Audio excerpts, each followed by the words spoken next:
Cool, now you've created all your companies and organizations. You now start to want to invite basically some of your team members and maybe even your client to join Breezing so they can help you out. So you can go in, let's say KPMG US, and you can click here, organization settings. Then once you're in here, you can click members and you can start to add some of your team members in here. So this can be like John Doe at gmail.com, and you can give them different users. So you got owner, manager, editor, and viewer. I won't go too deep in these, but basically all the titles and all the details of what each of these roles are, they're listed right over here under view role explanation. So right next to it, basically view role explanation right here. And you can see kind of the details and how each kind of person, the user permission are totally different. So here you send him an invitation, let's say. Here's John Doe's email. He's there. His basic invitation is pending acceptance. And go ahead, kind of like he'll receive an email to either accept it, or if he doesn't, you can just send this person the email to just register on Breezing directly. And then when they register on Breezing, they can then just also automatically get access to the company.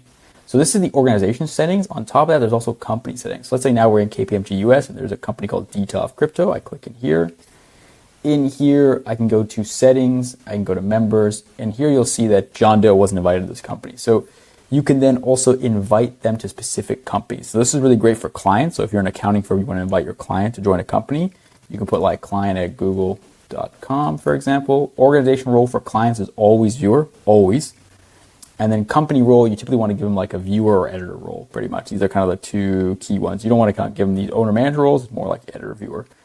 And then on top of that, you can also make that customer the billing manager if you want. So this person can be the billing manager and basically subscribe to the actual workspace instead of you maybe as an accounting firm having to take on all the costs and then having to rebuild them.